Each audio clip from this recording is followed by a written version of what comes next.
The Hustleshare podcast is sponsored by One CFO, the Philippines' leading fractional CFO services provider for startups, scale-ups, and SMEs. Experience the power of tech-enabled, efficient, affordable, and expert-led fractional CFO services. Let One CFO handle your finances so you can focus on growing your business. Book your free CFO consultation today. This episode of Hustleshare is brought to you by PLDT Enterprise, your partner that remains committed to your success. If you're loving stories of growth and grit, don't miss ROI to Success, a series powered by PLDT Enterprise that dives into real digital transformation journeys of Filipino businesses, from MSMEs to industry giants. Listen to the latest episodes and learn how PLDT Enterprise can power your business too. Visit pldtenterprise.com to explore solutions built for your success. I didn't expect it would be that exhausting. It was really my first day. I really jumped without knowing anything. I knew I had to do the brand, had to build, I had to do the marketing, which I was already doing before. Yeah. So I was confident I could figure it out. I just had to look for a seamstress and then I'll figure out everything. But it wasn't like that at all. Welcome to Hustleshare, the podcast that features the daily grinds of unique hustlers around the world to show not our differences, but that our hustles are very much alike. Now here's your host, Noreen Baetiong. Welcome to today's episode of the Hustleshare podcast. I am not nervous, but the beautiful girl across me is hella nervous. And it's funny because Hustleshare is now 7 years old. Obviously, for the past couple episodes, you've been seeing Founders Only, the new iteration of Hustleshare. But we never said we're never going to do Hustleshare. We're still going to be doing this one on opportunistic times only. And today is one of them because this is 7 years in the making. Because she's actually the primary reason why I'm doing this podcast. That's how I was supposed to be doing radio. And she said, why don't you create a podcast? No, but before we get carried away, it's a very, very special episode of Hustleshare because we have the love of my life and my wife, Miss Noreen Baetiong of Lit Digital. Woo, woo. Thank you. Welcome to the Hi, show, Ron. my love. You look so nervous. Hi, Ron. It is so. She only calls me Ron when she's mad. That's only happened a couple times, several times as well. So again, thanks so much, my love, for being on the episode. I'm gonna call you my love. Okay, so Okay. how does it feel to be here now? I know you're hella nervous and you've been freaking out the whole time. I don't know why I'm here. Okay, I dragged her here. Wala akong guess. No, just kidding. No, this has been overdue, years, long overdue. in But again, the making. you've been here. I've seen your growth, and she is a true blue epitome of a hustler that have been through ups and downs a gazillion times, and also figured out how to get it out. But before I get carried away, I need to ask you the $1 million question. What is it? What's your hustle? Okay, so my current hustle is I'm the founder and chief executive officer of Lit Digital. We are a content production and social media management agency. Okay, there you go. Very, very precise. Okay.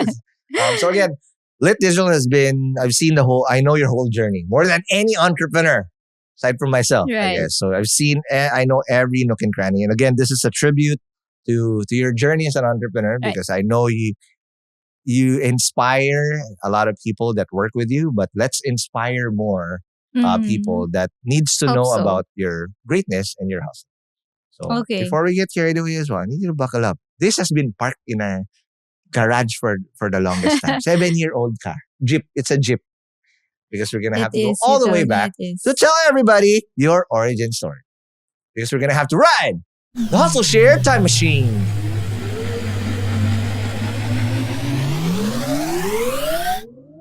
Okay, now again, you have had such an amazing journey so far, but walk us through again a couple of things, just for those people who don't know. What was it like growing up, and what were your first exposures to hustling that you remember that really influenced you to the type of hustle that you do now? First of all, it's so weird. So weird being here. I just have to let that out. But it's so weird being in the Hustleshare time machine. Mhm. Actually being there. But I guess like my first hustles we're gonna have to really go back to before grade school. Because I really started out hustling even before that. So I really had to I didn't really grow up in privilege, super underprivileged. I came from a underprivileged family. So what happened was like before grade school, I really had to help my mom in our small sari store, and then we also had to um, make doormats. So similar to the rags to riches fabrics, the woven fabrics uh, that they use for their bags, we used to make that as doormats, like the grocery types one. Right. And we had to make like rugs. There were bigger ones, the bigger sizes and small sizes. So we had to do a lot of that. And the thing was, we also had to do like door to door for it to sell it, and it was such a very physically stressful, or like, I mean, back then I didn't really think of it as like a stressful thing. It was really like a way for us to buy basic necessities, right? So I remember vividly there was a point where we had to walk like an hour just to sell the doormats we were able to make the entire day, and it was 120 pesos, and that was it. That was dinner and breakfast for us.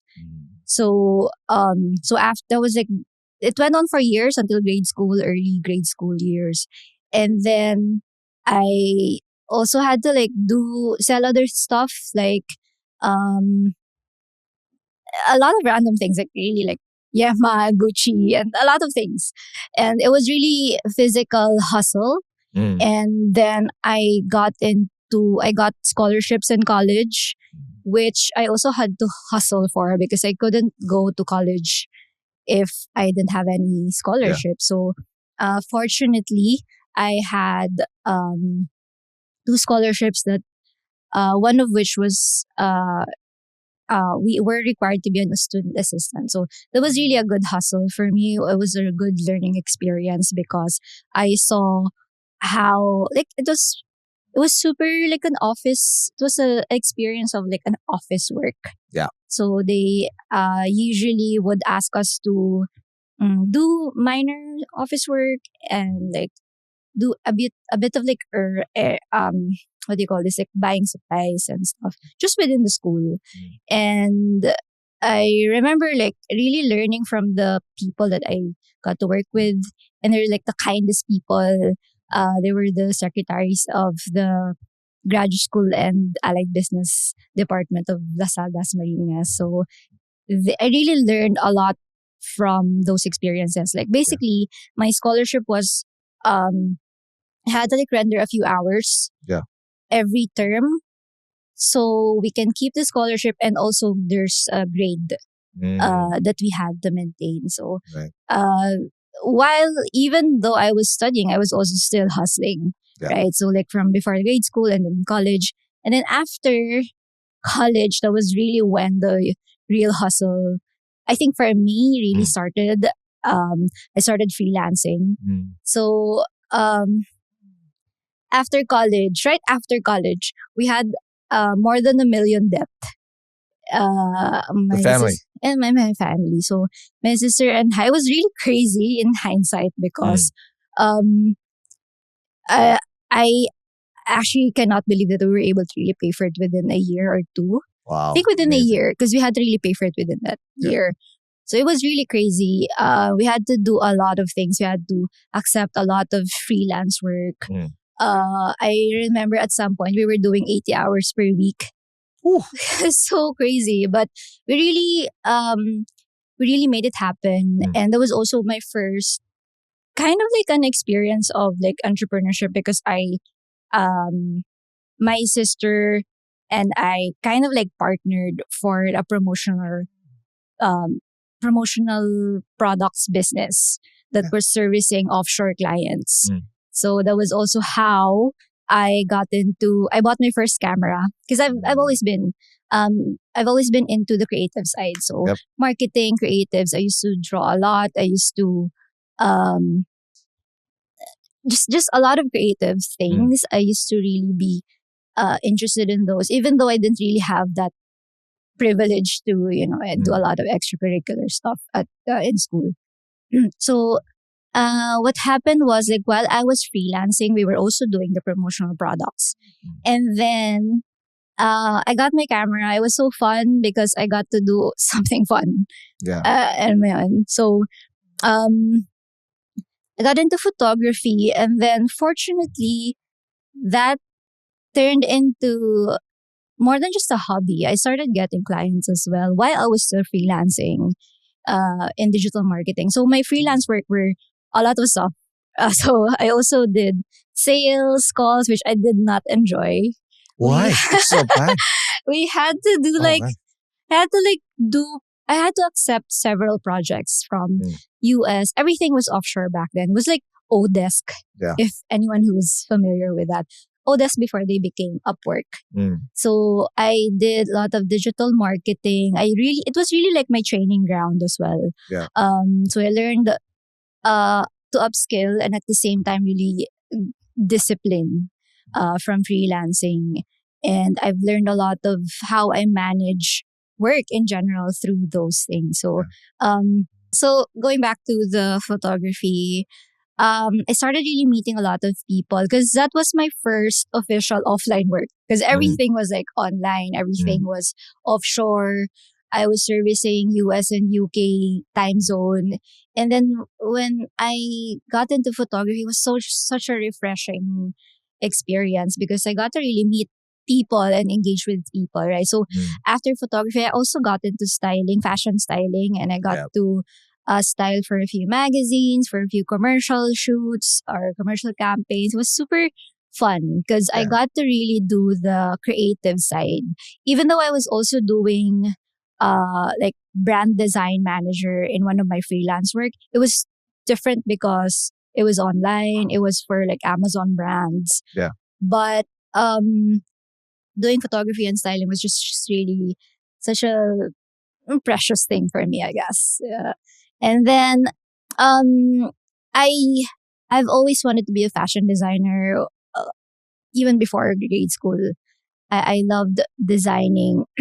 I've loved sketching women specifically and their clothes, and I I made my dream happen at 23. So I created my own clothing line without knowing anything, honestly. Like, I just really wanted to do it. I just really wanted to have my own thing. Obviously, I know the whole story, right? Yeah. It's just like a recap of what I already know about you, and I was Yeah. super impressed. But there's one pivotal part of our lives where we thank entrepreneurship for our love story. Oh, exactly. Yeah, sorry, I missed Okay, that there part. you go. So I met Noreen in 2009, literally just a couple weeks after while we're recording this. And we were both entrepreneurship students. A student from UST. She was the number one student of DLSD, De La Salle Dasmariñas. University. Number one entrepreneurship. DLSUD. Huh? DLSUD. Ayan, DLSUD. O, diba? Baka magalit sila. Jesus in our house. Nakagreen ako. Okay, we're good. Okay, so you were the number one student in entrepreneurship. And I know the story, obviously, na you guys were really struggling. You had to do the whatever is needed to make it to the next meal or even keep the lights on. Yes. But I think I never asked you this. Why entrepreneurship? Because you know also my story why I wanted to be an entrepreneur, because after Right. working in the call center, learning how hard it is to make money, I felt like, man, it's going to take forever for me to be able to buy mommy a house. Yes. Right? Why did you choose to be an entrepreneur? Because that's rare. Majority of the people that take entrepreneurship that I know come from a privileged background because they understand that with risk comes higher reward. But it's very also rare for people who come from similar backgrounds like us, where the thing is stacked against us, where everybody will take you to take the safe bet because we need to eat, right? Why did you choose to take entrepreneurship? If you said that also plant a seed um, for eventually your future business ventures. What was the start of that? Why did you take up entrepreneurship? Right. I like the question because I had never really thought about that before college. Mm. Because I grew up hearing my parents talk about and argue about money. Yeah. Growing up. So I I early on I knew that the problem was money. And the solution was to earn more money. Mm. And the only solution as a kid that I kind of like figured out is that I have to work. Mm. I have to work more to earn more. Mm. So, and having that background that nothing is, handed to you. Yeah. And you have to really work hard for things. I'm going back to my scholarship and super thankful because they exposed me to that. I really had no idea to Mm. having my own business, because like business experiences that I had were like the sari store, Yep. right? The doormats, and we weren't really earning money. But you mentioned that again, the scholarship exposed you to entrepreneurship, and you didn't have a clue. That's a real blessing in disguise. Mhm. Because again, especially kids during our time, I specifically remember my mom saying that I should study hard so I can work somewhere Yeah. and earn a decent living. That was how I was raised Mm. to be. Yeah. But entrepreneurship, realized that all that also exists because of it being a course or a major in UST. But for you, it was accidental because, again, through the scholarship, it's a course that we're trying to fill. But I also want to know, as you answer that, how did that change your perspective? Because it left such an indelible mark Right. with me in my mindset that, Right. you know what? I'm going to be contrarian. I'm going to be an entrepreneur. Mm. Hindsight being 2020, why the fuck did I drink that? Same. It's but so hard. Okay, Same, nobody but told me it was so hard. But I'd for still you, I take want to it. know just again, you got to entrepreneurship, and how did that impact your mindset? Because eventually, obviously, you end up becoming a founder or an entrepreneur as Yes. well. But what was that like? I think there were two very shaping situation. First off is of course the my scholarship. So I'm Mm. super thankful that they were prioritizing those three courses, one of which was entrepreneurial management, and then economics, and then math. And I didn't like those other two. So Yeah. I chose entrepreneurship, and just really thankful for like it was fate, I think. Yeah, because you're gonna meet your husband through entrepreneurship. And Okay.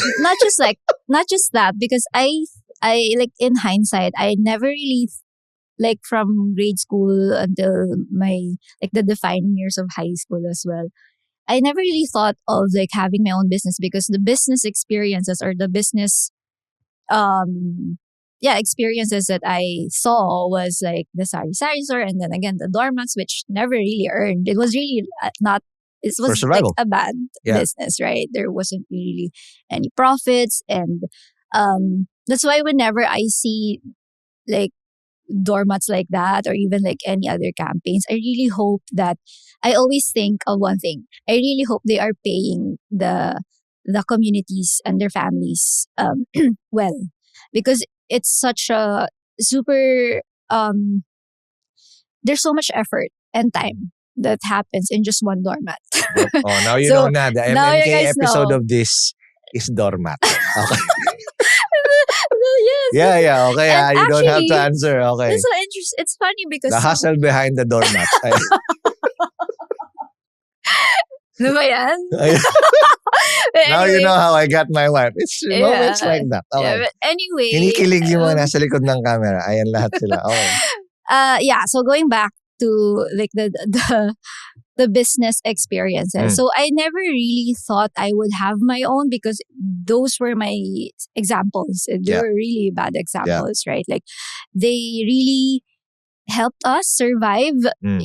in general. And I don't have anything against those. Those were really defining years. And Mm. my mom did so much for us, and also my dad as well. But like, I knew that they didn't really help us so much, because we were just really paying, like earning for one meal at a time, Yeah. right? So, but then going to college and being exposed to entrepreneurial management, I'm so happy to be exposed to that course, because basically they would teach you how you either scale a business or a family business. There's literally a family business If you have subject, inheritance, and not for most us. yeah, and most of my classmates there, they already had Mm. their parents' businesses or their grandparents' businesses, Yeah. and I think it's perfect for them. But there are also, it really exposed me to uh the idea or perspective that you can actually have your own thing and make your own business and earn more than just times 2 or times 3 Yeah. of your costs, right? So I really enjoyed all the cogs and stuff. I really learned it from there. And then the second defining moment for me would be when my sister and I had a promotional products business. Yeah. Let's give a shout out to the sister, because she has Yes. 2 sisters. Yes. Okay, So which sister are they you referring to? it's my eldest sister, but both of them helped me. Yeah. And- Okay. Shout out to the sisters. Yeah. Give them a shout out. Yeah, Ate Mers and Ate Phoebe. Yeah. Okay. Shout out to the real Stress Marias, Yes. which I turned into a podcast. There you Yes, go. yes. Okay. So anyway, so the promotional products business, we actually earned so much. So I had to do a lot of calls to sell the service back then. And after a few months I got to sell. Yeah, I See? got to close, and it was so Mhm. fun. That was how I got to I was able to buy my camera, and just really finding out how much we could earn from one, that was just one client from that business. It really opened my mind to really, that was really a defining moment for me. Okay. I I can have a actually- question on skill stack before we take our first break. Mm. So you mentioned, again, obviously these foundational experiences of you working hard to make a living. Hindsight being 2020, we thought that these things were just nothing, just okay, whatever. But a lot of it was actually setting you up to become resilient. And a lot of the skills you learned early on that seemed absolutely. Yeah. like it was an insignificant skill obviously helped you out. But hindsight being 2020, in your pre-college, college, and probably your first few hustles while you were being a camera person or a camera person, photographer. Okay, person. sorry na. Okay, what do you think are the skills you developed that over those years that you still carry with you today, that you basically mastered long time ago? Okay, I just remembered I wasn't able to finish my journey, my hustle journey. So I created my own fashion brand, right? Right. So I was building my own. I was into photography, styling, and then I got into fashion designing. I built my own brand, and then after that, I was still doing freelancing, and then I started doing Lit Digital, and then I also, while I was doing Lit Digital, I created a skincare brand. Yep. So it was like a lot of things going on, but in terms of like skills, that I learned through the Very years, early on, that you carry with you still today. it's really, for me, it's really grit. So it's resilience and grit, and I've always defined grit as ambition with action. Not sure if that's the official, but for me, that's my official meaning for myself for grit. Because, like, it also taught me ambition, but everything else that I learned through my early 20s, until now, it's really grit. Okay. Other than that, where did you?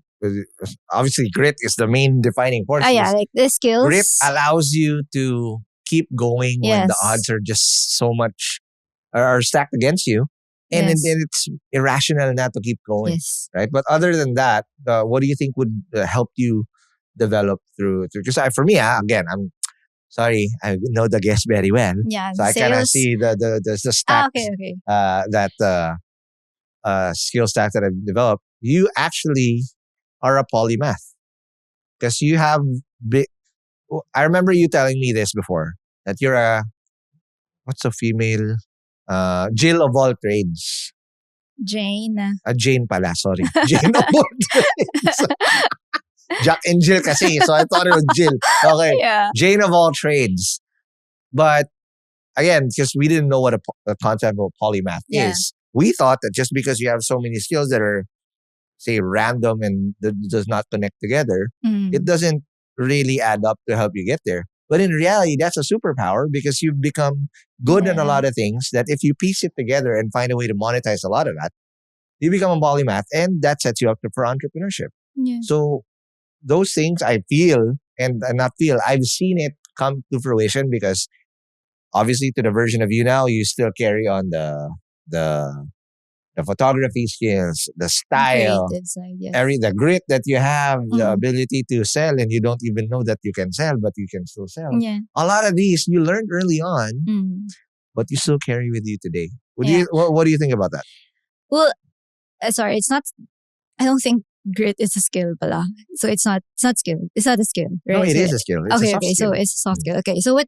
I mean, aside from grit, of course, because I thought it was like ultimate skill, but like aside from grit, definitely resourcefulness and then the creativity. And I've actually never really thought of the word polymath, but I like that.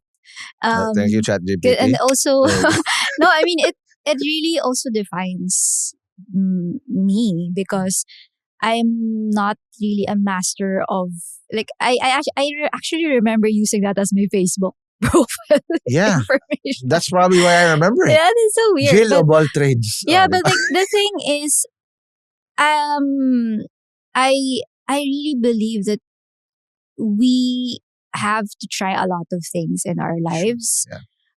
And just really figure out like if we like this in this season and then enjoy it, right? Like, make the most out of it. But then as going back to the skills, it's really resilience, creativity, and also the past decade, I think it's really, I think early years would be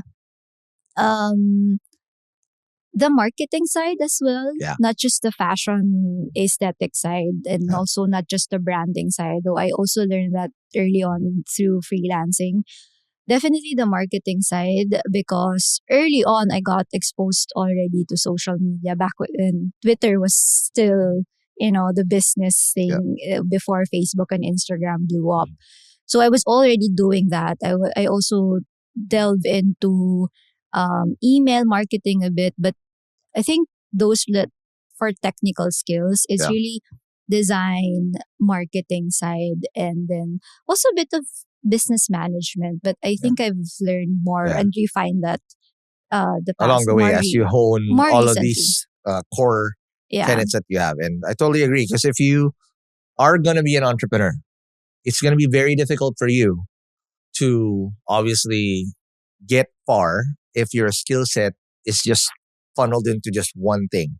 I mean, you have to be at least top 10% in whatever population that you belong in one skill to develop a superpower. But it's going to be very difficult for you to have that much bandwidth if you only know one thing well. You need to be able to diversify that with a lot of things and get other people to help you out. And the one thing that, again, blows my mind is through this whole journey, she's a solo founder. But let's talk about that and the journey that they basically, she took from being, again, a freelancer to becoming a stylist, or to becoming a photographer, to be a stylist, and becoming a full-fledged entrepreneur. Let's talk about that more after the break. Hey hustlers, ever feel like your money's flowing in, but your profits are nowhere to be seen? Is managing your cash a constant source of stress, leaving you anxious about day-to-day operations? Or maybe you're holding back on growth because you're unsure if your finances are really stable. The real problem? You don't have a clear picture of your finances. Without a strategic financial partner, you're basically operating in the dark, always one step away from hidden pitfalls. But what if you had a seasoned fractional CFO who understands these challenges and gives you clear and straightforward steps to increase profits and grow steadily? without the cost of a full-time CFO. That's what One CFO delivers. One CFO combines the strategic thinking of experienced CFOs with their own cutting-edge CFO tech platform, giving you transparent, real-time insights that empower you to make smart moves. They're the go-to fractional CFO partner for growing companies like Quick Insure, Avion School, J Labs, Advance, One Lot, Colorette, and Stash, helping them conquer financial challenges and achieve remarkable growth. Imagine having a crystal clear view of your financial performance and the confidence to execute bold, growth-driving strategies. Ready to level up? Click the link in the description or go to onecfoph.co. That's onecfoph.co right now to book your free no-obligation consultation. Gain clarity in your finances and grow your business with confidence. Click the link or visit onecfoph.co today.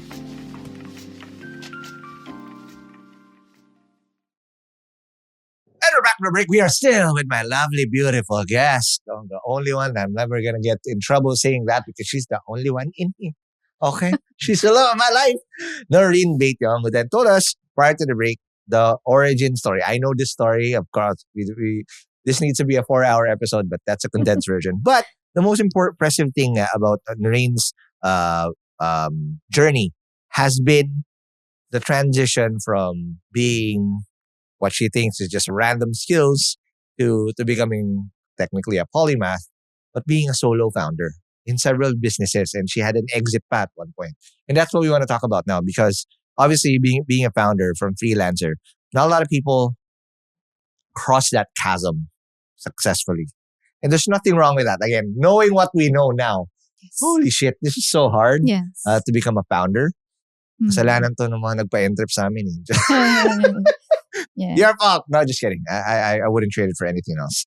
But I want to understand. So basically, you told us the journey from becoming a freelancer to your first attempt, a photographer, to your first attempt at entrepreneurship. Because it's also pivotal to our love story. Because you initially did South Sartorial, right? The first iteration of that, and then you eventually had to redo it to a different version. But let's talk about South Sartorial. That's your first business. Talk to us about the hustles that you did to really turn your sketches and drawings into real clothes, right? Because that's literally vision to reality. That's the most founder-like experience that you can do. What was that like? Walk us about talk about the hustles that you had to go through to literally get fabrics and turn these drawings to clothes. What was that like? Right. So nice to, kind of reminisce. I know the scripting. Yeah, I love that experience actually, because it was literally me making my dream come true. Literally, like, correct. Physically, emotionally, I think if I describe it in one word, it's hunger.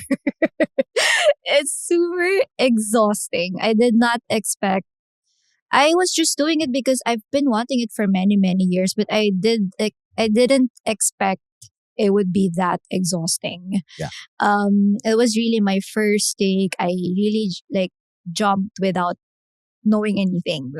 I had I knew I had to do the brand, had to build, I had to do the marketing, which I was already doing before. Yeah. So I was confident I could figure it out. I just had to look for a seamstress and then I'll figure out everything. But it wasn't like that at all. So I did the sourcing. The designing I really loved. It was really product development, which I also learned from my freelancing projects before. Yeah. So I thought I was organized, basically. I thought I was like, okay, this is my new product development something or whatever. But then it was really just figuring out. In hindsight, I was super not organized. I was just figuring things out on a daily basis. And I was doing that while I was freelancing. And was freelancing like crazy before. Again, I had to really provide for my family. And so a lot of things that I had to do. I had to, of course, do the design. I had to do everything. From design, from the product design, looking for manufacturers or the seamstress, and then also source fabrics. The sourcing is for me like the most exhausting part of it, because Talk to us about how exhausting is it? Tell us a story. I How do think you there's By the yeah. way, she lives in Dasmariñas, Cavite. Yes, Okay. and also I did this before Grabs, before Yep. Yep. and I was commuting, and I was like super skinny, 36 kilogram, She's so 20, skinny now. She thinks she's fat. 23-year-old, very like a very petite girl, and the very vivid memory would be me carrying 20 kilograms of fabric from Divisoria and Taytay. So I used to source my fabrics from Taytay and Divisoria. So what I would do is I'd go to Taytay because there's less items that I'd buy from there. And then I go straight to Divisoria because I want to make sure that it's just one errand. Because like it's And you're commuting. I used to commute. Like I do jeepney, bus, another jeepney, and then it was crazy. So it was super defining moment, or it was the time when I really felt like I couldn't do it anymore. It was raining and I had like 20 kilograms of fabrics in Divisoria. So there was like mud, and it was nighttime na, and it was super, I felt like it was too much. But the thing is, I really enjoyed the journey. So I shot all of my campaigns, Yeah. all of my e-com products. So those things I used to do already before, because I also used to be an e-com manager for an offshore brand. And I kind of just like used all of the skills that I learned from the freelancing works that I had. And so like I had to do everything. So I really enjoyed all the shoots, all the branding. I also created my own website from scratch. I used to be the customer service. I did the marketing. I also used to product seed, which I didn't know before, the term product seeding before. I just knew back then that I could get in touch with bloggers, or no, bloggers. Bloggers with a B. Fashion bloggers. So this is really telling everyone how old I am, but doesn't Tita. matter. I'm a tita. So Trentita. I used to like Oh, yeah. get in touch with fashion bloggers, would send them my designs, and thankfully they would say yes without any compensation. And there was also one time where some of my designs were featured in Philippine Fashion Week, which is so major for a fashion designer wannabe before. So it's really such an amazing experience for me. Even though it was so exhausting, I love that experience. And it's so funny because we had this content shoot last week at Lit, and there was a question where for our Lit Lounge, hope you guys can check that out.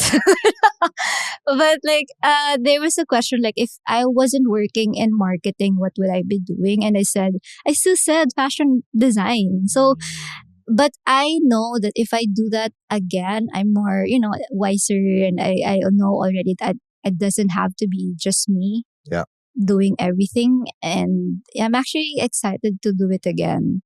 We'll see. Okay, there you go. So that's amazing. Now, again, you already got through this. Then you pause that for a bit. And then now, when we met, technically, I was helping you try to put it back up. And what I want to figure out now is that when you did that pause, because this is where I had a similar experience with guest list before. When I started guestlist.ph, my first iteration was during college and right after college, and then I paused it because I felt there's something missing. I was missing a skill. I knew how to get users into the website. I couldn't close. There's a lot of users. I didn't make any money. So it's like, how can I make money? Right. So I had to work in Groupon for a bit, for a year or 11 months to be very precise. And then I came back right there and then I knew now how to sell. When you decided that you wanted to try again, what did you do? And then what made you really want to try again? Because obviously, knowing the story, after South Tutorial, she never stopped. Every single thing that she did was technically aimed towards entrepreneurship at that. So what was that like? Well, yeah, I forgot that part. So the reason why, first of all, the reason why I stopped South Tutorial, because it was just super exhausting. It was just me and the seamstress. And Fortunately and unfortunately, we had so much orders. There were a lot of back orders, and there was a time, there was like my last collection with Kelsey Merritt, by the way, the first ever Filipina Victoria's Secret. She was super gracious to, say yes without any compensation, just dresses from me back then.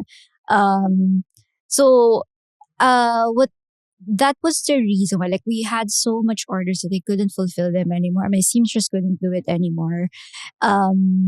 So I had to pause. It was just really exhausting, and I couldn't. I had to really rest physically, and also I had to go back to freelancing because like it was eating up so much of my time already that at the end of the day back then, I really still have to provide for my family. I was raising my brother or sending my brothers to school as well. So I really had to choose to go back to actually earning money because while we had a lot of orders back then, it wasn't, I mean, as like a first time founder, Yeah. financials weren't as, um, as organized as well. So, and then after a few months or like a year, I think I had an idea of making it.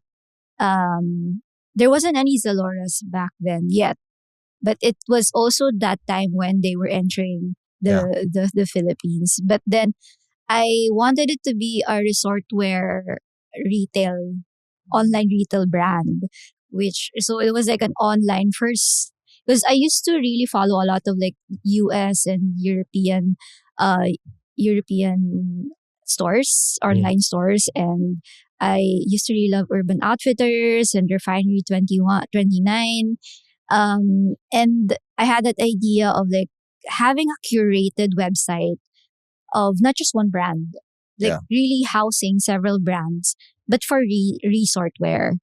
And that's why, like, I figured that because I wasn't able to really scale properly the first version or iteration or first version of South Tutorial, I learned that I needed help. Right. That's why I actually asked you for mentorship because I really wanted to There you do go. better. I really wanted to make better decisions as well. Yeah, and then And that's I how I guess got, you and that's also how I met your mother. Okay. yeah. So I mean, so Mhm. we reconnected. Let's not talk about how we Of course, reconnected. this is a love live edition of yeah, but Hustleshare. then yeah. So basically, it was a perfect timing when we reconnected because I Perfect already timing had talaga. I Diba? I already had that Mm. vision or idea. And I cannot remember actually if I already started reaching out to brands because I already knew some of the brands Yeah. because of my styling gig as well. So I used to pull out from them, and then that's why I had a hunch that I could do it because I had the contacts Correct. already. You had the So, network already. yeah. So Okay, so obviously, fast forward, you were able to do that, and then you eventually right market, wrong timing, right? So yeah, and also not enough funding as well. correct, and then also you're basically you're reselling, so the margins were thin. Yes. It wasn't Yes. really a sustainable business. Again, wrong timing. I Before, think it's because you were yeah. just early in the game Yeah. in its niche. Yeah. But of course, like the Zaloras, Lazadas, and Yeah. Shoppees already But- have like a business Correct, and model they for it. already they can afford to lose money Yeah. because they had a lot of funding. Yeah. This is where our that journey of you going back to freelancing a little bit transformed because eventually this also led you to creating Lit Digital at the same time, Yeah. which is now turning how many? How 10 years. 10 year old. We're turning 10 this company. year. Very good. Oh, diba? Okay, 10-year-old. So I want to understand how, again, for those people who don't know, how did Lit Digital start out? Because I remember I was very much involved as boy hakot and driver at the start. But what co-founder talaga, dark co-founder ako eh, secret co-founder of this. But again, happy to do that because you inspired me so much when I saw you hustling. Where on days that I felt like I was too tamad to mobilize, like, my girl's hustling, how am I not supposed to hustle too? You So we also fed off of that. inspired me. But walk us through those early steps of how Lit Digital formed. Because I remember why did you even choose Lit as a name? It's not poetic for sure. Okay. It's but Lit. Yeah. but the thing is, so that's crazy because for me, South Tower was before. I used to consider it as a failure because I wasn't able to fulfill orders. I also wasn't able to really launch that new website version that I really wanted, or like the new business model. So I kind of considered it as a failure back then, but then it was really a learning experience. Yes. And if it's also crazy looking back, because if other people might think like they failed and they should just stop, right? But I still continued. We couldn't And afford to stop it. yeah, had I known all the stress ahead, Mhm. like I'm not sure if I would still do Lit had I known all of the struggles that I would face. But so I still did freelancing. I had a really good last project as a freelancer. I really learned a lot from it. I also learned a lot from the founder, and really inspired me to do even better and strive better in the like managing the business side.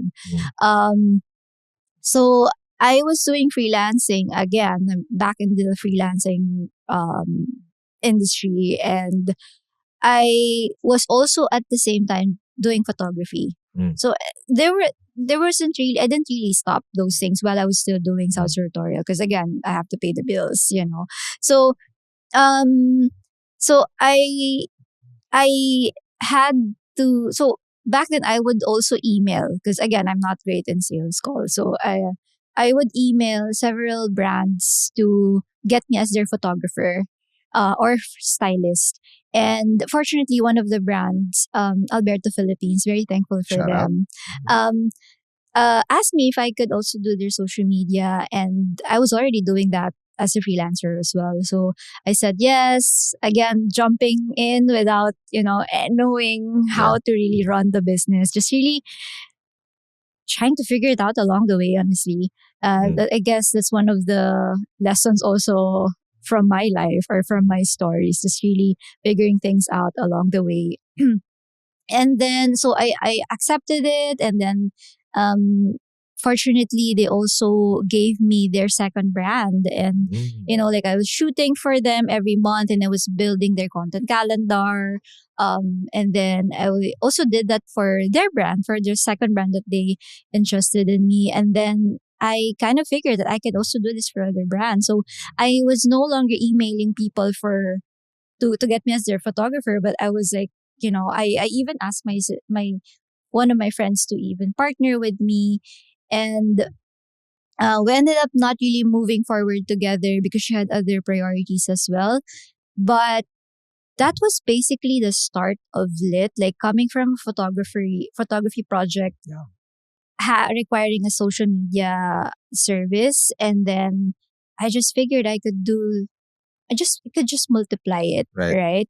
And going back to your question about Lit, the name, um, also brings me back to like a few years, because like 2014, 2015, that was like the like a cultural thing, like it's lit, cultural statement, right? Another It's song lit, by Travis Scott. yeah. Ayan. And it wasn't really like a very, I don't know, like inspiring story for like a brand name, because honestly I was just really looking for a good domain. I couldn't find any better domain. Yeah. No, it's a great brand and stuck around. And then again, So it's a vibe. Audio yes, There you go. So, and I want to understand, obviously, for those people who don't know, right? What I love about what what we're doing, is that you found a way to turn your passion, which is photography, styling, combined into a startup, right? Me naman, obviously P&A, right? Started with Hustleshare. 6 months later, P&A happens. Oh my God, the hardest thing I've ever done. But in our heart of hearts, when things go right, it fills our soul. It's our happy place. It is. Right? Until it's not. Okay. But I want to understand now, when did you start feeling that this is something that you can keep doing for a long time? Because 10 years as a commitment, the only thing that's basically longer as a commitment than lit that you have is our marriage, because we're turning 11 years as a couple, right? But how did you build that conviction that I will keep going? Because I've seen it also so many times where you just didn't want to do this anymore. But for some weird reason, you found a way to keep persisting. What was that like? You've already preempted my answer. Okay, sorry na.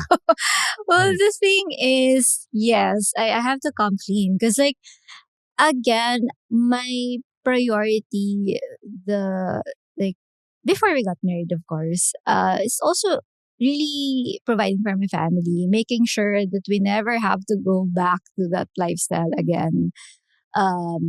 So that's always been like my compass. Like I have to really make sure that my family gets a better life in general. So um I never really I never really treated lit before as like something that I would do for the rest of my life, or like something that I would still be doing until now, honestly. And again, just like what you said, there were almost every year back then that I would think I would tell you na parang, Yep. oh, I can't do this anymore.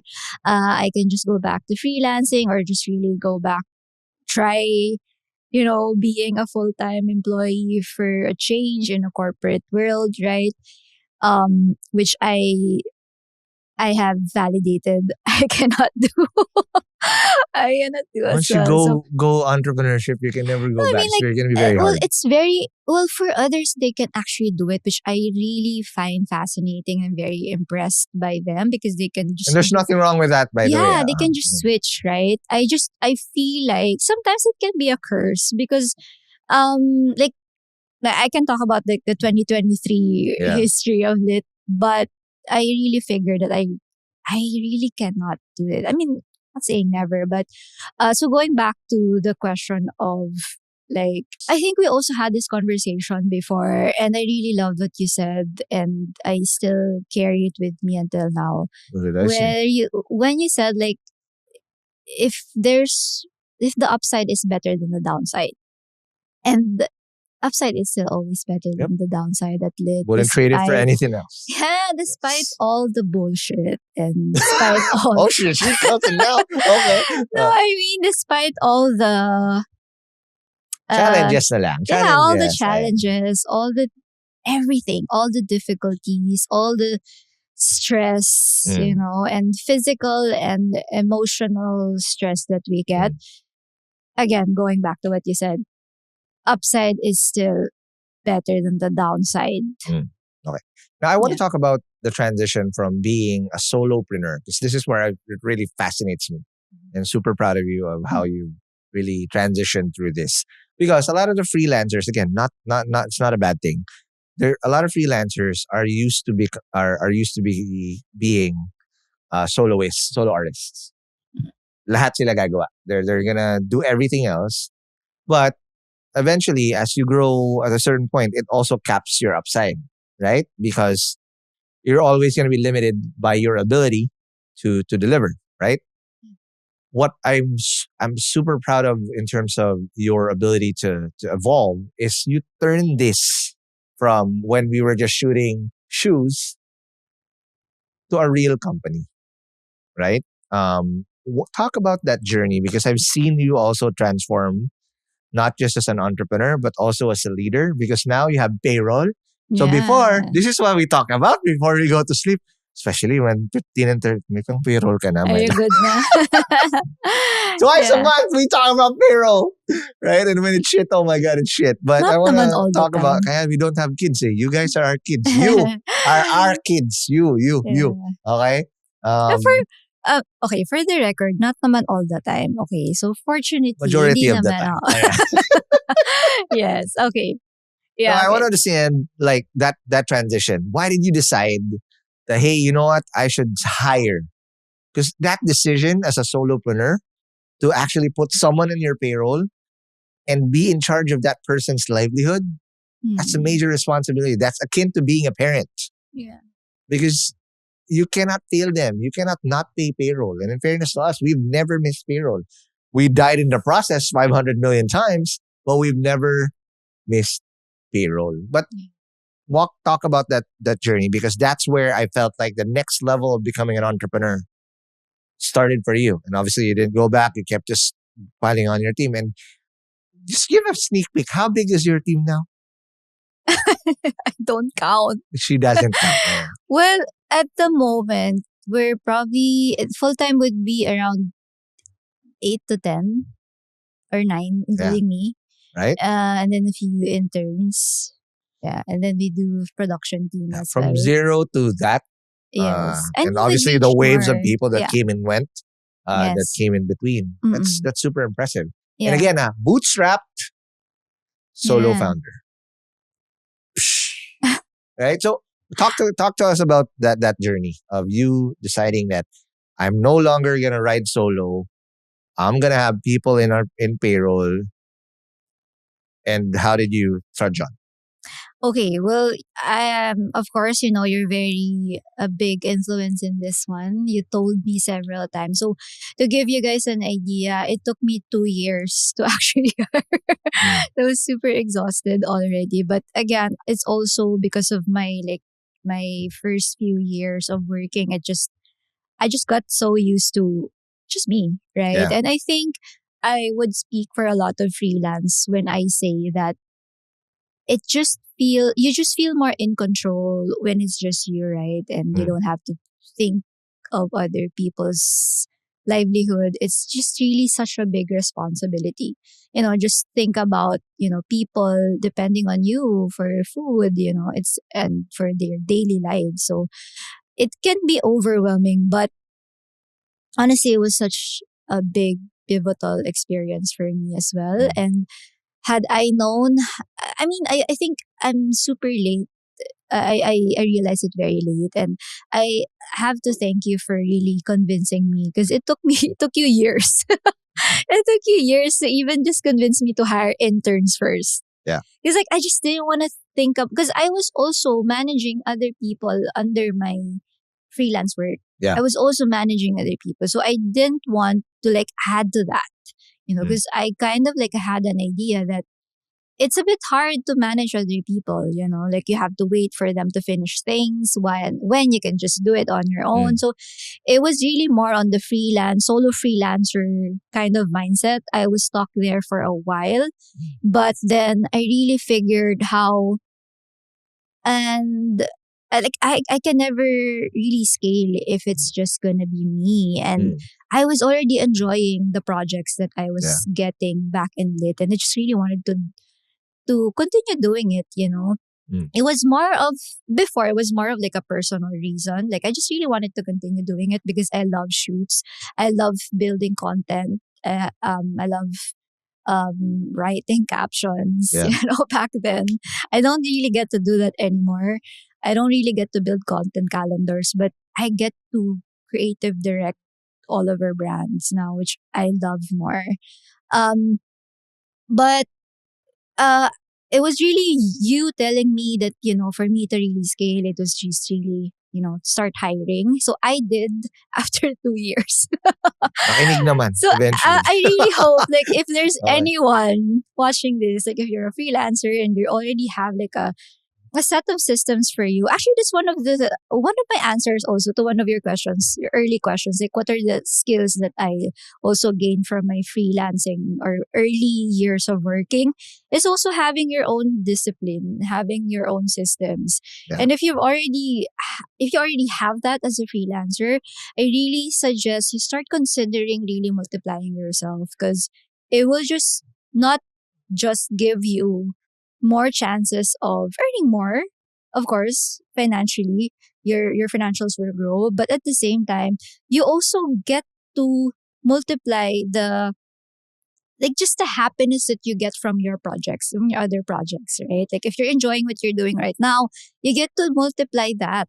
And you also get to give livelihood to other people. Yep. And you get to collaborate. It's so fun, honestly. Hindsight 2020, I actually, okay, I know you will really be satisfied by this What? statement, but I actually really think that I should have done it earlier. It's Have fine. my own Yeah. team. Yeah. The most important is you eventually did it. Yes, yes. So again, well, after hiring, I didn't really know how to build my own systems with teams. So Yeah. even though I was managing people or teams under me in my like freelance works, Mhm. it was different because they had the systems and Yeah. Lit didn't have the system for like a team. It had the system for myself. Yeah. So I also had to learn that along the way. I had to build it, I had to refine it, and change it Yep. along the way. Yeah. That's amazing. Now, last question before we take our last break. You didn't stop there. So while you're doing this, she also created a skincare brand. It God, sounds she's more amazing, right? exhausting. And she created a circle. I didn't know where this came from, but all of a sudden, I see a lot of chemicals in our household, and she's making all these amazing. It smelled good, by the way, but she would stay up late at night at what? Super. To mixing chemicals and shit that we sourced out from all over the metro to get this done. But talk to us about OIM, and why you created OIM. Okay. Oh my God. Like, honestly, hearing about it now and also just, having, reminiscing, it's really funny because I was already exhausted. I don't know why I Pagod do pa yan, that. ah. Paano kung hindi siya I pagod? don't know why I Okay. do that to Mm. myself. But honestly, I actually am super thankful to my old self that I did it early on because I can never do that now. Like I'm just a tita trying to be more chill with my energy, managing my energy. But okay, so OIM Natural Essentials is the name. So the meaning is one in a million. One in a million because I was for some reason, even though it was like natural skincare back then was like such a niche before, I because I'm always like looking at other countries as well. So that's also something that I got from my freelancing, after graduation. Um I always look at the other markets and it's already for me it was already like a ripe market, right? So that's why I said it's one in a million because there were a lot of like natural skincare brands Yep. before back then, but it was a bit early here in the Philippines, so there was a lot of like education. I really had to explain it to a lot of people when I would go to bazaars. um so one in a million because I started having hormonal cystic acne when I was 17. It was super terrible and it really affected my self-esteem. And you can just imagine you were literally like starting to be like a woman and then you have all of those and it was such an issue. So I started using really bad acids like Kojix, and all the whitening, all the drying things. And it made my skin super sensitive that my skin would be super red. I'd be super inflamed. Um, and I searched about it. It came from my own personal struggles really because I was struggling with severe acne and I had really bad chicken pox on top of those acne back then. So super just really it also gave me the reason to really solve it for myself first. So I was solving it for myself. And then when I was researching, there was a time that I would like order Cora Organics. There was Cora Organics already by Miranda Kerr.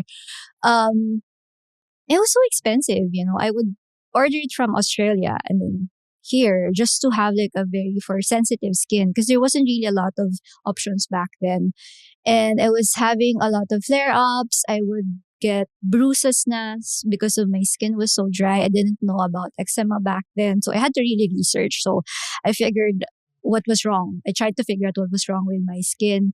And I started making my own oils because like I really didn't like what was here in the Philippines back then.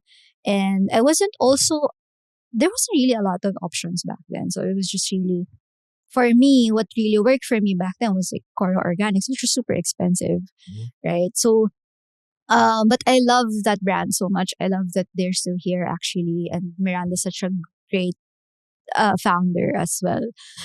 But I started giving it to my sister and then my friends or try it also, and then I just figured I want to do this. And, even though I was already exhausted at Yep. lit, And we were doing bazaars. yeah, so we were doing My God. bazaars. I didn't really expect I would do bazaars, but there was a part of me who really wanted to educate the market as well. It was really there was such a strong um advocacy behind it because I really wanted to address the fact that I was so certain that it wasn't just me who was having that skin issue.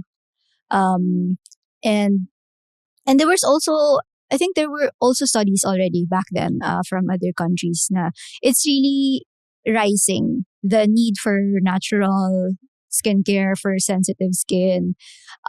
Kids are already getting eczema early on. So uh it was more than just me building another business. I guess that's why, like looking back, I guess that's why I still did it even though I was already busy at lit, because there was a strong advocacy. I wanted to really help other people with more accessible natural skincare that's good for their sensitive skin. And also there was a rising advocacy about zero waste or less waste businesses. So there was really like a strong advocacy going on. That's why that really pulled me or pushed me to move forward with that. And super amazing experience. Of course, I had free skincare, but at the same time, really hearing other people during bazaars, it's just amazing. Like Yep. I remember the sweetest things would be like getting messages that they really loved it. Some moms even messaged me, which was one of Yeah. the goals, right? Like for their kids also. Um, Also people would go to me in bazaars and they would say na they found us online and they've been wanting to try or they already tried the products, and it was so validating. I didn't need a data for it, Yeah. right? Because people were already telling me it works or those products work. And again, just want to flex ha. She exited that company. She Yeah, just eventually some sold. super mini An exit is an ex- exit. Yes, my love. okay. Don't invalidate yourself again. Okay. Solo founder with an exit on a beauty brand. Yeah. Another. Okay, so again, I've seen this because I was there Mhm. watching her do the amazing stuff. Now let's take a last break, and when we come back, we will now talk about how she was able to then keep going with Lit Digital and experience a near-death experience with Lit Digital and found a way to bounce back. On the same year, we also had a shit year in PNA in 2023. Let's talk about that more after the break. Okay, guys, quick break to thank our sponsor, PLDT Enterprise. We're all about growth here, and if you're serious about scaling your business, you need the right partner. PLDT Enterprise is committed to your success, offering fixed, wireless, and ICT solutions for businesses of every size. So if you're ready to transform, check out pldtenterprise.com. That's pldtenterprise.com to explore their digital solutions for your business today. And we're back from the break. We are still with my amazing, lovely wife. Then told us an amazing story of how she became a full-time entrepreneur, started hiring people, created another business while she's still running a business in Lit Digital and exited that business. O, diba? While doing a solo founder. So sorry, I'm biased. She's my favorite founder.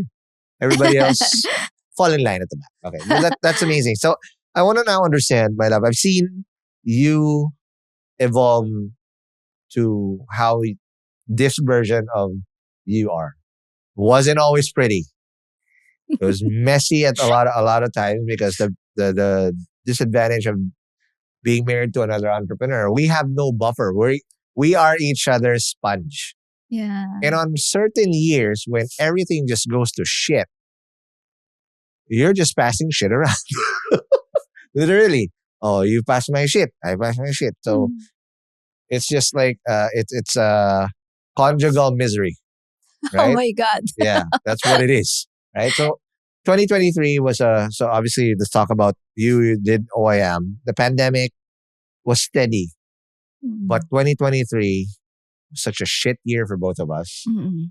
PNA was cut in half. So people who still here since 2023 and prior, like Oh, Ariane behind really? the mic, behind the camera, has seen that hell of a story. But you were also going through a lot in 2023.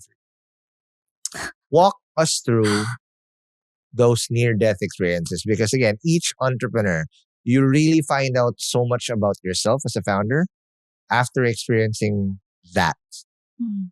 and coming out obviously alive after. Walk us through that journey. How bad did it go, and how were you able to pick yourself up? Well, first of all, that experience taught me that things can get even messier in the next 2 years. It's not gonna be the worst because we're still here, right? So, Yep. the thing is, so I did Lit Digital on my own around 2016, and then I started hiring people. I started OIM 2018. Mm. So that was also similar time na I started, having people. That's why it's Yep. probably one of the reasons why I was confident I could do another brand. Yeah. And then I got to sell the brand 2021, 22. And I was still doing Lit Digital. So after from 2016 to 2021 when OIM was sold, I was just doing Lit Digital full time, right? So then fast forward to 2023. 2021 was like our best year actually. We used to put that in our deck that 2021 was our best year. Because we got married during that year. Actually, yeah. But then, well, the thing Okay. with Lit, fortunately, we were one of those that despite the pandemic, we were able to still grow. Yeah. And then we got even more clients 2021. And Yeah. then I started really, I kind of had a hunch and I also was seeing it in the numbers. Mm. Late 2022 was a bit declining. Yep. But back then I was still confident because I knew that, business is not it's not always It's not a straight pretty, line. it's not Yeah. a straight line. So I was like, okay, this is just that season. But then first quarter of 2023, it was still like that. I was still declining and I was already trying to hedge and I was already applying for other jobs. Yeah.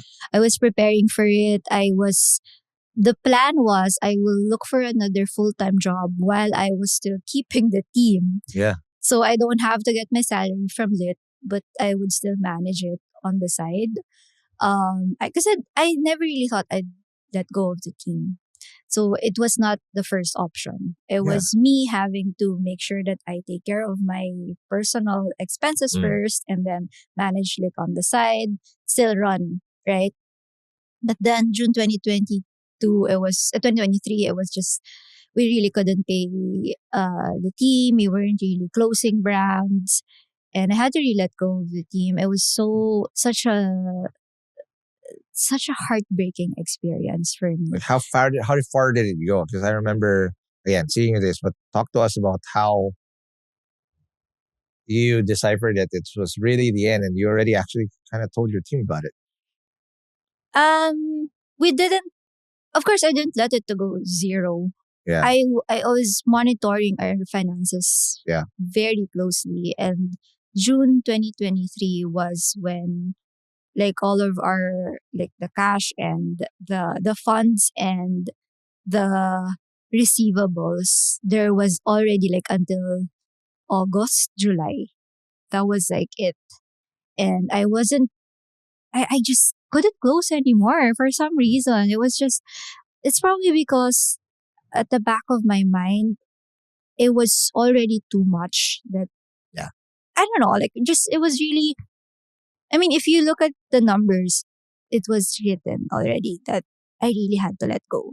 Because if I did not decide in June, I will have to like borrow so much money just for a runway. And there wasn't really a lot of options, I already borrowed a lot just to survive on my own. Like, it also helped me.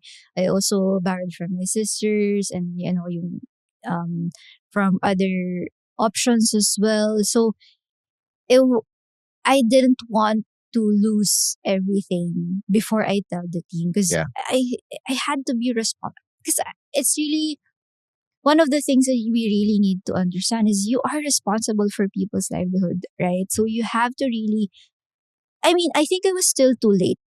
June was still too late for me. Like, I really should have, I guess I should have announced it earlier. There's still this part of me that really thinks that I should have announced it earlier, but I really wanted to, I just didn't want to give up. That's the thing. And when I told the team that I was letting them go, it was really me feeling such a failure, because I failed my team. I also failed our clients, the remaining clients that we had. Also, I just failed in general. I failed my dream. I failed my passion. There's so many things going on, and it was really a messy. My headspace weren't as I was trying to think straight, because I really wanted to make sure I still respect everyone, all the people that will be affected by it. But yeah, fortunately though, so I told not just my team, but I also had to let go of my clients. I had to tell them that, we need to close lit, and it was just really, there were so many things that I really had to, like, man up, for the lack of a better term, I guess. Like, I just really had to be the adult in the room, because like, I even had to consult with a lawyer and how we're gonna do the bankruptcy, or we're gonna file the bankruptcy.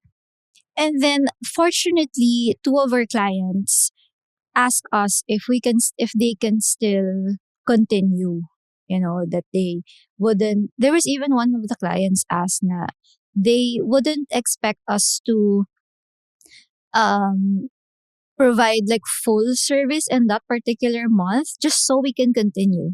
Wow. So amazing, right? So and then I started closing again, started reaching out. It's really, I sent this email to all of our clients, and then I think one of the clients asked us if we can also do their production. So we did their shoot, and for some reason, even though I still had to let go of our team, of course, because it was just like 3 clients, we started out again with 3 clients. I kind of like had to create my own Avengers again. Yeah. During August of 2023, and I just started rebuilding again. And during those times, I was also still looking for a job. That's why I said earlier, I validated I cannot. Because I ended up, after those, very emotional, heartbreaking situation in Q2 and Q3 of 2023, I landed a job, an online job. It was kind of like me going back to freelancing, but it was like a full-time thing. And I realized it's not really, or probably it's just not the right fit for me, like culture-wise. The pay was okay, but I just no longer had the passion to work for someone else. Kind of. Like, I was still doing marketing, but for some reason, I still wanted to do lit. No, I totally agree, and I understand what that feels like, because I also after Party File closed, that's the exact same thing I did, and thanks to you, I learned how to freelance. Yeah. But every single time I did something else for somebody else, my God, I resented fucking, like, what the fuck am I doing? I'm the worst employee. Okay, I'm a worst freelancer, because all I kept thinking about was how I gonna do chatbot back then. And again, thanks to you, I was able to make ends meet. It's a bad example, because I also have had people here on Hustleshare where they were able to find a way to actually do well while freelancing or their job and do well. Yeah, we're just really weird, I guess, as a couple. I think for other people, we can only choose one. They're gifted, right? But I want to understand a couple things, because I've seen now obviously major breakthroughs. Uh, what do you think clicked after that moment in 2023 that you probably learned about yourself aside from you not wanting to work for somebody else? But I've seen there were major breakthroughs that you also popped out and undid some of the stuff. Like, for example, before you resented or you didn't just want to go out. She doesn't want to network. We're complete opposites. I'm very introverted. She's very extrovert. No, just kidding. But just want to go out, right? She just wants to hunker down at home and whatnot. And kept persisting that, hey, maybe you should try making a network. And then if she eventually did, and then we now saw those dividends. But before that, there were already breakthroughs inside of you that were brewing that was just not manifesting outside. What were those breakthroughs that you feel allowed you to become a better version of yourself as Lit 2.0 happened? I'm not sure. She's not sure. Okay, there you go. The thing is, first of all, aside from of course that it's not that I'm the worst employee. I guess my head was just still, my heart and head literally are still working on it. You Of know, course. Yeah. but I think again going back to what I said, that I am impressed by people who can just switch without any problems, right? Um, One of the things that I learned about myself would be how I can just make things happen. I don't know how I do it sometimes, but I make things happen. And I used to call myself Chief Make It Happen Officer at South Territorial because I was doing that all on my own, right? Yep. But it was back, it was in 2023 Q4 when I remembered calling myself that. Because like I literally made it happen for us to go back. We even went to Palawan to shoot a Yeah, campaign. I remember. And it was our first time, because that was one of my dreams for Lit's team, to for me to bring the team somewhere for a shoot. And I made it happen during a year that we almost died. It was Yep. crazy, and one of the many lessons would be just you can make things happen when you don't stop.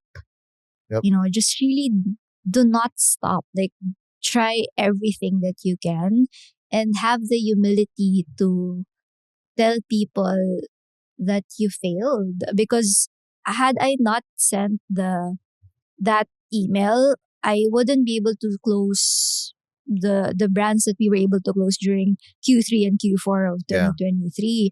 So really humility also, because when I let go of my team, they were still super supportive. Like having a really good culture, team Yeah. culture as well, really helped. They were super supportive. Like there was a point where I felt like I didn't deserve their support. They were just as heartbroken as I was back then. And I really felt how much uh, Okay. I Go really ahead. felt like how much they love the team. And Okay. yeah, I also felt like how I appreciate how, oh my god. Okay. Ah, I have Don't to worry. I've been crying too on pictures on that year. But I totally get where you come from, because again, on a lot of days, and I keep saying this in this podcast, 2023 was such a hellhole of a year for both of us. I lost Joseph, had to cut my team in Yeah. half. You had to be strong for me. I had to be strong for you, and both of us were in shambles. Right? I don't even know how. And Why did we it were have not to be even getting salary 2023? during that year. Yes. I was hand to mouth existence. Hustleshare kept Super. Yeah. kept us alive during that year. Yeah, and lots Month of to month debts. to month. It's crazy. But for some reason, again, on a lot of months, I just couldn't manipulate myself to keep going because I couldn't find any much sign of motivation. I just look at those guys behind the camera, Yeah. and they look gutom. If Bart is editing this, he looks angry somewhere, right? You know, it is. We do it for them, Yeah. right? I forgot. And I I'm forgot super to duper answer grateful but that yeah. despite of a lot of the failures and the fuck ups that we've done, even if it's a lot of times it's outside of our control. We found a way to muster through, and we owe it to them. So thank you, PNA team. You're the best. Yeah. we And the goat. also the lit, Oh, diba? the There. previous lit 1.0 team. I'm still super thankful for you guys. And Okay. also the lit 2.0 team now. But because, also, you have to think about this, that Lit 1.0 or Lit 2.0 the would team not na. happen if there wasn't a Noreen 2.0. Yes. And that's what I want to find out now. So breakthroughs. Sorry, What did you do I didn't answer your differently? question. Yes. We just meandered around. Yeah, I'm sorry. Okay, what is the Noreen 2.0 as a founder and as a leader that you learned that if you look back, comparing it to Noreen 1.0 as lit digital founder, what were the biggest breakthroughs and what are the things that you probably had to unlearn and learn again to become a founder? Because I just recently been talking about this in the podcast, where apparently we are the barometer in terms of how our startup goes in terms of our ceiling. If we fail to evolve as founders, Mm. the startup also goes as high as we would be as well. So we had to fire ourselves, kill ourselves in the process to let our team in our company flourish. Yeah. What was that like for you for Noreen 2.0 to lead Lit 2.0? Well, the thing is, it makes you believe in yourself more. Mm. That you can really go through harder challenges, right? It's kind of like you already have that badge of honor as well. Yep. Or like you've earned your stripes. And I'm more confident now that I can take this to the next level, because I also learned that isn't good. This, like, I also learned that there are seasons, Yeah. right? That it's not gonna be. I actually posted about it recently or a few months ago. I don't know. That there are seasons. It's not the end of the story, but it's just chapters, Yep. right? So I really learned that, first of all, I've become more confident. I've also um I'm more open to, again, networking now, because before, Yeah. like, I She's didn't. now open to do a podcast after 7 years of Hustleshare. O, diba? But here's the thing: I've been wanting to have a podcast of my own even before we met. Sorry na. You Okay, remember ito na. I told you After this, she's recording. no, Okay. I told you before, I recorded a podcast, an ish podcast of Mm. myself. I recorded myself, not a podcast, but I recorded myself in, is it iTunes pa before? The app. So I recorded myself. It was cringe. That was the reason why. Because I've been wanting, because I used to listen to Girl Boss in Apple Podcasts before there was Spotify, I guess. So recorded myself. It was so cringe. So I forgot. Don't worry, it I will just- never be uncringe. I No. still cringe. Okay? 7 years on, I still cringe. Yeah, so I just wanted to. Especially if I see my fucking face in the camera. I have this dark spot on my fucking face. Like, what the fuck? Right? We're solving that, Okay, right? Yeah. she is a skincare expert. Okay, there you so that was so weird, because I've been wanting to have a podcast a very long time, but then me recording that voice note just really made me realize I couldn't do it. She but can. then No, diba? What do you guys think? Comment down okay, below. so Can she 2.0, do it? Noreen Okay. 2.0 is Mm. more confident, as you said. But yeah, so I think going through 2023 and all the other challenges that I've gone through at Lit just really made me very open to more things than Mm. before. Because, like, honestly, if I think it also runs back to my childhood. Yeah, you know, the like grit that you've developed over having, time. yeah, the grit, but then having not having the privilege and not having safety net Yeah. also made me just a bit more closed off, right? That I should be super careful with my decisions, because I don't have a net, I don't have a Correct. safety net. So I have to always be careful with what I'm doing. But now, having that kind of like the stripes again, Yep. I kind of felt more confident, and I feel more. Another thing is I'm more open to my team now. Before I used to not really share Yep. vulnerable things and just not be like. I'm super happy that my team before dot 1.0 before already know that I'm a good boss, or I'm not. I don't even like being called boss, honestly, but I'm a good leader and I well intentioned leader. But then now I'm more open to them because I realize that when I'm more open to my team, not open like super personal things, but like I show them vulnerability, and it actually makes you an even better leader when you show somehow the vulnerability, because people do not really expect you to be perfect. And I I am more open to the team now that I don't have all the answers. That's why we are a team, right? There's more opportunity for collaboration. I also even before 2023, I was already super intentional. I was super open to the team and transparent to them that I am trying to remove myself from the daily operations. But now I'm even more intentional. Like I really tell them, remind them that, I don't want you guys to need me on a daily basis real soon.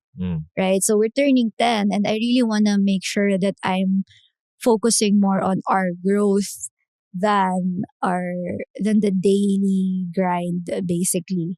Not that I am not gonna be there on a daily basis, but I wanna focus more on growth, because one of the reasons that I think we also failed in 2023 is me not having time to business development and looking out for opportunities, because I was in too deep on the operation side, right? So and now I always catch myself whenever I'm in too deep on the operations. I always I always have to remind myself not to do it, because it's kind of like it's almost like trauma. I had trauma from the 2023 experience, and I I always tell the team that I do not want that to happen again. I will not let that happen again. And I want Lit to scale with or without me. And for us to reach that point, I really have to do the work. I really have to grow Lit first, right? All right. So now I have several questions before we let you go. So pay it forward to our listeners. Okay. So Okay. she's now having no sibling. Okay. All right. Now, but I want to understand if you are going to give Noreen 2.0, as you know. Okay. If I'm going to lend you the time machine again to any point of your journey so far, if you're going to give advice to college Noreen or child Noreen peddling what you call this basahan. Yeah. Okay. What will be your advice to the old Noreen as Noreen 2.0 in the flesh now? Okay, so advice with the very young one, I wouldn't really advise anything. Just really thank her, because she was ambitious, and early on she already knows that there's something better, and I like that about her.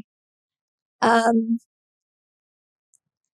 I guess my younger self, just really uh just continue having that grit, because that has brought us here, Yeah.